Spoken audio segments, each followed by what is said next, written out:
আলহামদুলিল্লাহ, এই আয়োজনের সূচনাতেই আমরা কালামে পাক থেকে তিলাওয়াত শুনেছি, আমাদের হৃদয় বিগলিত হয়েছে। আলহামদুলিল্লাহ। সুপ্রিয় দর্শক, এবার আলোচনা করার পালা। আজকের পর্বে আমরা গুরুত্বপূর্ণ একটি বিষয় নিয়ে আপনাদের সাথে কথা বলতে চাই, শেয়ার করতে চাই, আর তা হলো কন্যা সন্তান আপনার ভবিষ্যৎ।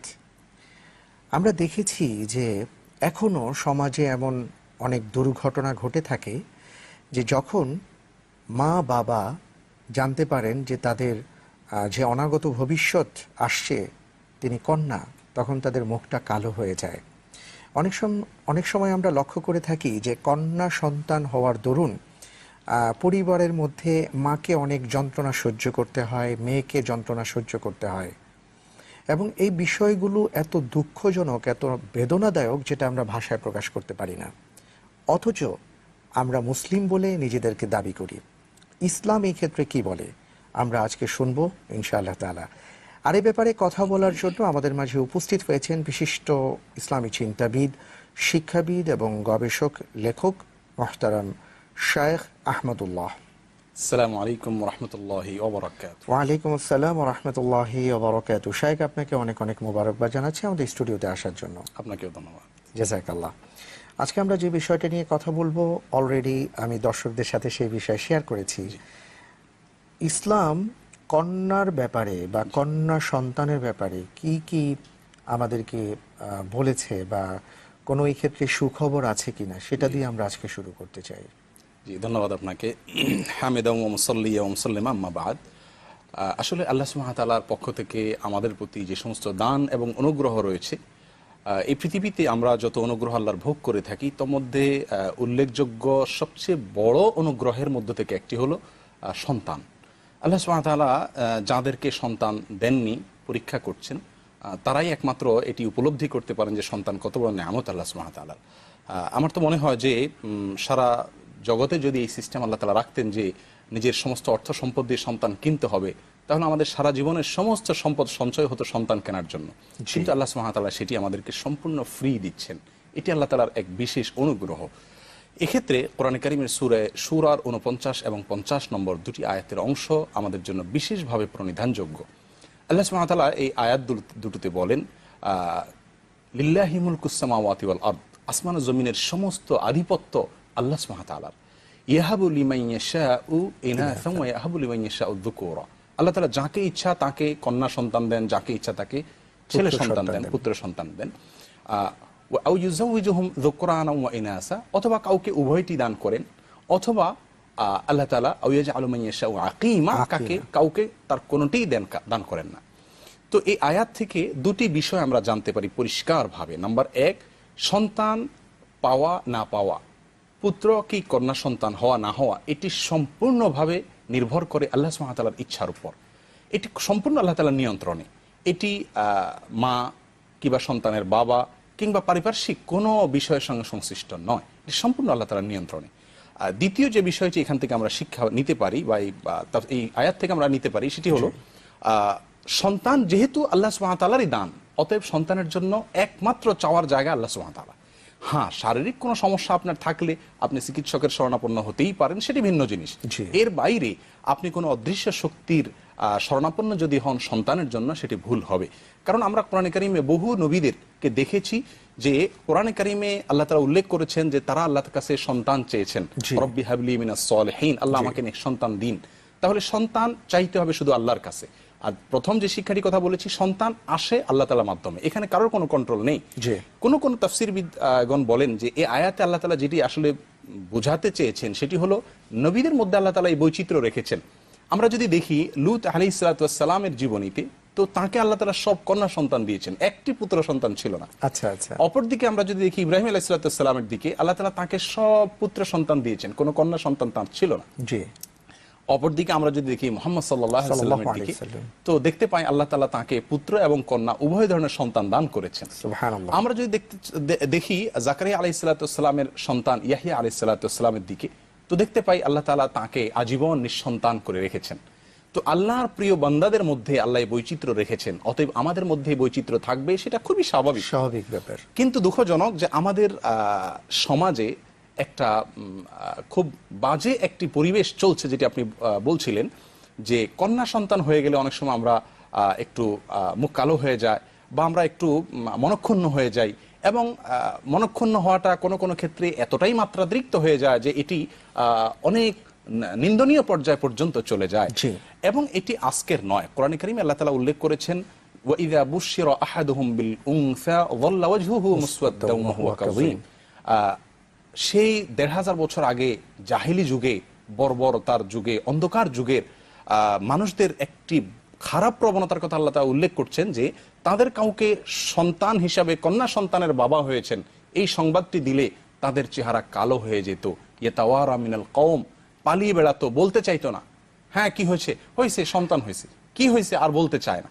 এই বাজে প্রবণতাটি আজকের আধুনিক এই সভ্যতার এই যুগে আমরা মুসলিম দাবি করেও আমাদের মাঝেও এই প্রবণতাটি দেখা দেয়। অথচ আল্লাহ সুবহানাহু ওয়া তাআলা কোরআনে কারীমের এক জায়গায় বলেন লা তাদরুনা আইয়ুহুম আকরাবু লাকুম নাফআ, ছেলে এবং মেয়ে, পুত্র এবং কন্যা, এর ভেতর কে তোমাদের জন্য বেশি উপকারী, কে তোমাদের জন্য বেশি উপকার বয়ে আনবে, তোমাদের দুনিয়া এবং আখিরাতে কল্যাণ কার মাধ্যমে তোমরা বেশি পাবে, পুত্রের মাধ্যমে নাকি কন্যার মাধ্যমে, সেটি তোমরা জানো না। এখানে একটি গুরুত্বপূর্ণ একটি ঘটনা, ইতিহাস, কোরআনের অংশ যেটি উল্লেখ করলে সেখান থেকে আমরা শিক্ষা নিতে পারি। আমরা সকলেই জানি ঈসা আলাইহিস সালাতু ওয়াস সালামের যে আম্মা ছিলেন, আল্লাহ সুবহানাহু ওয়া তাআলা তার নানির, ঈসা আলাইহিস সালামের নানির গর্ভে যখন আল্লাহ তাআলা সন্তান দিয়েছিলেন, যাকে কোরআন বলেছে ইমরাতে ইমরান বলে, অর্থাৎ ইমরানের স্ত্রী। তো ইমরান ছিলেন ঈসা আলাইহিস সালামের নানার নাম। তো তার নানার ঘরে যখন সন্তান আসার উপক্রম হলো, ঈসা আলাইহিস সালামের নানি আল্লাহ সুবহানাহু ওয়া তাআলার কাছে দোয়া করলেন যে আল্লাহ আমাকে, আমি নিয়ত করলেন রব্বি ইন্নী নাযারতু লাকা মা ফি বাতনি মুহাররারা, আল্লাহ আমার এই গর্ভে যে সন্তান আছে এটি আপনার রাহে দান করলাম, এর কোনো ইনকাম আমি খাবো না, এর কোনো আয় আমি ভোগ করব না, এটি সম্পূর্ণরূপে প্রাপ্তবয়স্ক হলে আপনার রাহে দান করে দেব। আল্লাহ সুবহানাহু ওয়া তাআলা এটি মানত হলেও এটা কিন্তু পরোক্ষভাবে এক ধরনের দোয়াও ছিল, কারণ পুত্র সন্তান না হলে আল্লাহর ঘর মসজিদে খেদমত কিভাবে করবে। অতএব এখানে আক্ষরিক অর্থে উনি আল্লাহর ঘরের খেদমতের মানত করে থাকলেও এটি মূলত প্রকৃতপক্ষে বা ভেতরটা দেখলে আমরা দেখি উনি ছেলে সন্তান চেয়েছিলেন আল্লাহ সুবহানাহু ওয়া তাআলা, কারণ এর পরের আয়াতই তার বাস্তবতা প্রমাণ। তো আল্লাহ তাআলা তাকে কন্যা সন্তান দিলেন, আল্লাহ তার ব্যতিক্রমটা দিলেন, দেওয়ার পরে তিনি বলেন রব্বি ইন্নী ওয়াদাআতুহা উনসা, আল্লাহ এ তো আমি কন্যা সন্তান প্রসব করলাম, আমি চেয়েছি যা তা তো এই মেয়েকে দিয়ে সম্ভব নয়, অর্থাৎ তিনি মন খারাপ করলেন কিছুটা। আল্লাহ সুবহানাহু ওয়া তাআলা তাকে বললেন ওয়ালাইসা যাকারু কাল উনসা, তুমি যে ছেলে সন্তান চেয়েছিলে সেই পুত্র সন্তান আমি যে কন্যা সন্তান দিয়েছি এর সমকক্ষ নয়, বরং এই কন্যা সন্তান তোমার সেই প্রার্থিত পুত্র সন্তানের চাইতে বহু বহু গুণ ঊর্ধ্বের। আমরা কি দেখতে পাই, মারিয়াম এমন একটি নাম যে নামটি জানে না এমন কোন মানুষ পৃথিবীতে এখনো পর্যন্ত জন্মায়নি। সুবহানাল্লাহ। সারা বিশ্বের প্রতিটা ধর্মের মানুষ, প্রত্যেক ঘরানার মানুষ, প্রতিটা দেশের ভাষার মানুষ মারিয়াম আলাইহিস সালামের নাম জানে। কেউ মেরি বলেন, কেউ মারিয়াম বলেন, কিন্তু নাম সবাই জানেন। এবং সম্মানের সাথে, শ্রদ্ধার সাথে হাজার হাজার বছর অতিবাহিত হওয়ার পরেও আমরা দেখি যে এই নাম স্মরণ হয়ে আসছে। আমাদের আয়েশা রাদিয়াল্লাহু তাআলা আনহা থেকে এবং আবু সাঈদ খুদরি রাদিয়াল্লাহু তাআলা আনহু থেকে, যে বর্ণনাগুলো থেকে জানা যায় যে নবী করিম সাল্লাল্লাহু আলাইহি ওয়াসাল্লাম বলেছেন যে ব্যক্তি 3টি কন্যা সন্তান লালন পালন করবে, কোন কোন বর্ণনা আসছে 2টি কন্যা সন্তানের কথা আসছে, আবার কেউ যদি নিজের বোনকে বাবার অনুপস্থিতিতে বা অপারগতায় নিজের বোনকে ভালোভাবে লালন পালন করে নিজের বোনকে, তাহলে সেক্ষেত্রে এই ভালোভাবে উত্তমভাবে তাদের প্রতি ন্যায়সঙ্গতভাবে আদর যত্ন করে তাদেরকে যদি লালন পালন করে বড় করে তোলেন, তার বিনিময়ে নবী করিম সাল্লাল্লাহু আলাইহি ওয়াসাল্লাম বলেছেন তাকে জান্নাত দেয়া হবে। সুবহানাল্লাহ। খুব সহজ বিষয় নয় জান্নাত, যেটি পাওয়ার জন্য আমাদের গোটা জীবন সাধনা আমরা করে থাকি, সেটি আল্লাহ সুবহানাহু ওয়া তাআলা এই একটি আমলের মাঝে রেখেছেন। যদি সে ইমানদার হয়, তার বেসিক এমন কোনো কাজ না হয় যেটি জাহান্নামে যেতে হয় তাকে, তাহলে এই একটি আমল তাকে জান্নাতে নিয়ে যাবে। সে আমলটি হলো কন্যা সন্তান যদি কেউ লালন পালন করে। আজকের সমাজেও পুত্র সন্তানের চাইতে কন্যা সন্তানরা মা বাবার প্রতি, বিশেষ করে মা বাবার প্রতি একটু বেশি টান অনুভব করে।